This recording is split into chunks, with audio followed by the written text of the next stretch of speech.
Welcome back, Scarying YouTube channel everyone. Tonight, we're diving into a terrifying, true story. The relentless haunting of the Braden family at Hollow Ridge.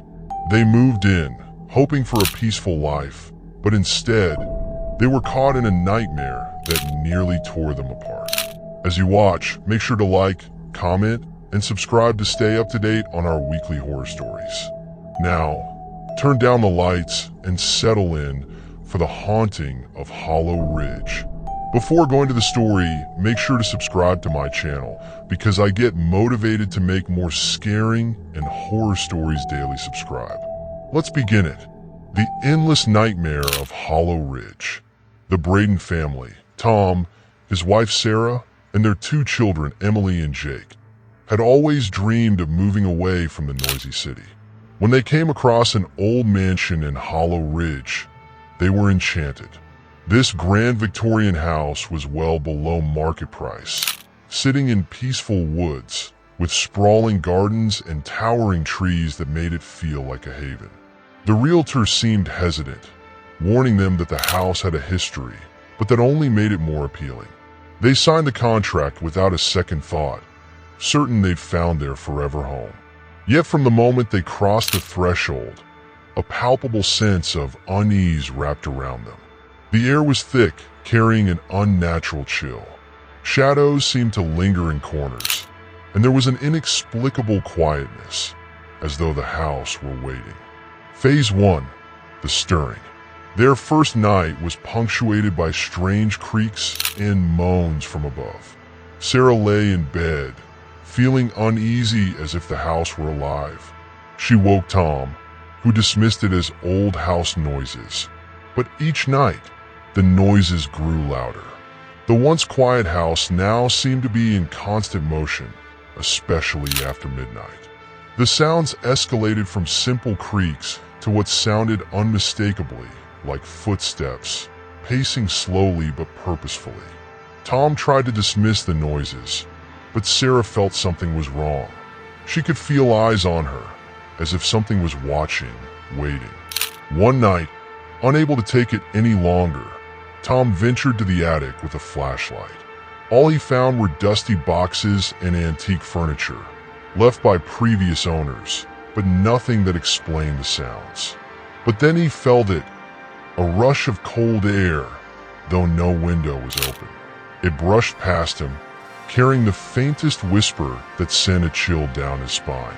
He couldn't make out the words, but it was clear. He wasn't alone up there. Phase 2, Emily's new friend. 7-year-old Emily quickly developed a strange fascination with the house. She talked about her friend Oliver, who she said lived in the house. At first, Tom and Sarah dismissed it as an imaginary friend, something to help her adjust to the move. But her conversations with Oliver became more frequent and intense. Emily would sit alone in her room, whispering. When Sarah asked her about it, Emily casually said, "Oliver doesn't like you in here. He only wants me here." She even told her mother that Oliver wanted her to stay up late, so he wouldn't get lonely. As disturbing as it was, Sarah wrote it off as imagination. Then came the drawings. One morning, Sarah found Emily's room filled with drawings she didn't remember her daughter making. They covered her walls, mostly in dark colors, depicting strange symbols, twisted figures, and images of what appeared to be Hollow Ridge. Among the images was a young boy, drawn repeatedly with hollow eyes and dark circles beneath them. When Sarah asked about it, Emily simply shrugged, saying, "That's Oliver." The drawings continued, becoming more violent and dark. One showed Oliver holding Emily's hand, leading her into a dark room. Another showed her family, scratched out with large red X marks. It was then that Sarah's heart sank, and she realized something was very, very wrong. Phase 3, Jake's nightmares and the Shadow Man. Their 10-year-old son Jake began having terrifying nightmares, waking up drenched in sweat and crying. Each night, he claimed to see a tall figure standing at the foot of his bed, watching him with empty eyes. This Shadow Man, as he called it, wouldn't move or speak. It would just watch as though waiting for something. One night, Sarah heard him screaming. She rushed into his room and found him huddled in the corner, eyes wide with fear. When she looked toward his bed, she saw the sheets twisted and torn as if someone, or something, had violently tugged at them. But they hadn't been in the room long enough for that to happen. It didn't end there. The next morning, they discovered bruises on Jake's wrists and ankles. They were shaped like thin, claw-like fingers.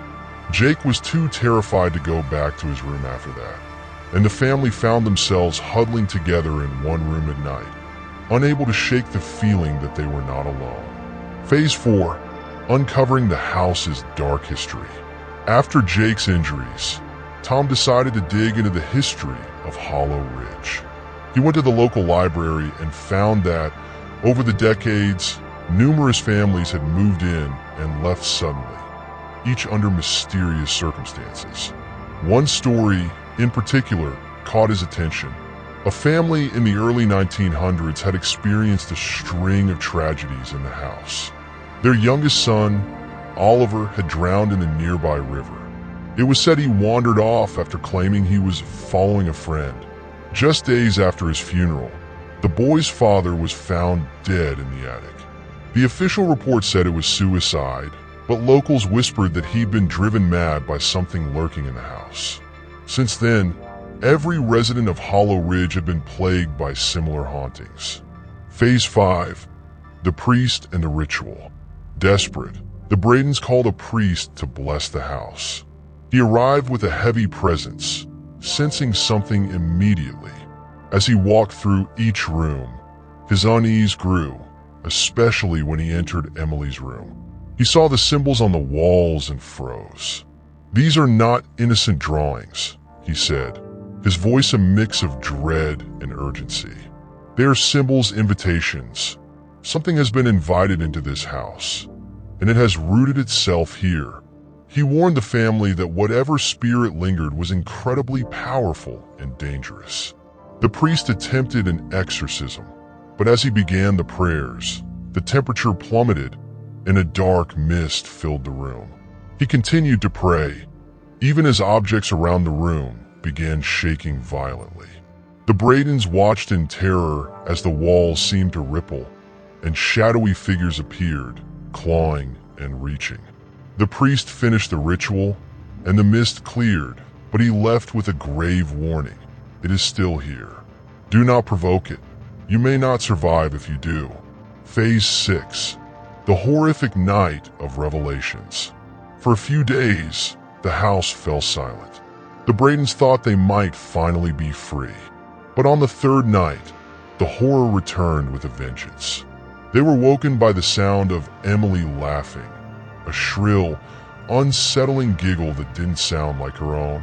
They ran to her room and found her sitting on the floor, her eyes vacant, staring at something only she could see. She pointed to the corner and whispered, "He's here. Oliver wants us to stay forever." Suddenly, all the lights in the house went out. Tom grabbed a flashlight, his hand shaking, but it flickered as the batteries drained impossibly fast. They heard footsteps all around them, coming from every room, echoing down the halls. It was as if the house was alive, surrounding them in darkness. Then came the Shadow Man, tall, dark, with hollow eyes that seemed to absorb the very light around them. He loomed in the doorway, watching them as they huddled together. His grin was wide and unnatural, twisting his face in an expression of pure malice. He raised one bony finger and pointed, mouthing something silently. The family ran.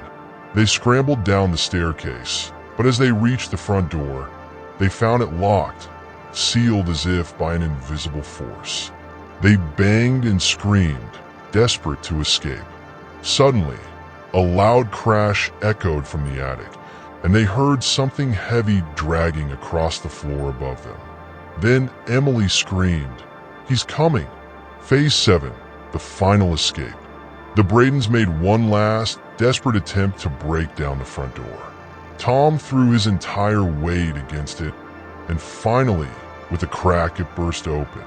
They stumbled outside, never looking back, too terrified to even grab their belongings.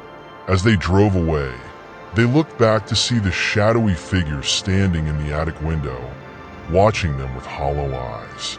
The house loomed behind them, silent, as though it had claimed victory. The aftermath, a lasting haunt. The Braden family never returned to Hollow Ridge.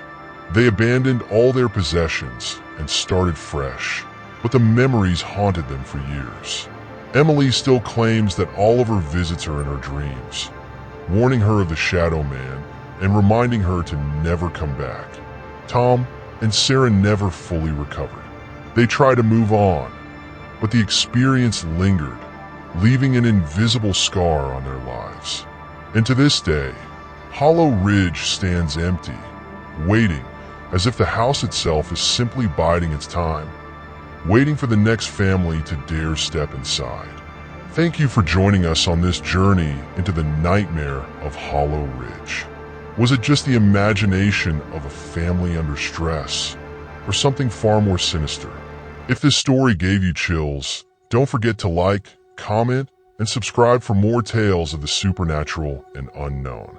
Share your thoughts in the comments below. Do you believe the Braden family truly encountered a dark presence?